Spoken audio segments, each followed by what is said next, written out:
సురవరం సుధాకర్ రెడ్డి గారికి నా తరఫున, తెలంగాణ జనసమితి తరఫున, తెలంగాణ ఉద్యమం తరఫున నివాళులర్పిస్తున్నా. తెలంగాణ రాష్ట్ర సాధన ఉద్యమానికి అండగా నిలిచినటువంటి కొద్దిమంది శక్తుల్లో ఆయన ఒకరు. జాతీయ స్థాయి చాలా శక్తులను కూడగట్టడంలోనూ తెలంగాణ రాష్ట్ర సాధనకు సంపూర్ణంగా ఆయన తోడ్పాటును అందించారు.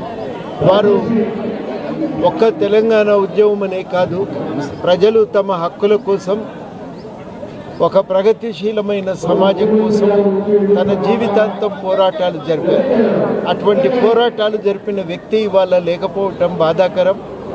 వారి స్ఫూర్తితో మనందరం కూడా ఒక ప్రజాస్వామికమైన సమాజ నిర్మాణం కోసం ఐక్యంగా సాగాలని సందర్భంగా పిలుపునిస్తూ జోహార్ సురవరం సుధాకర్.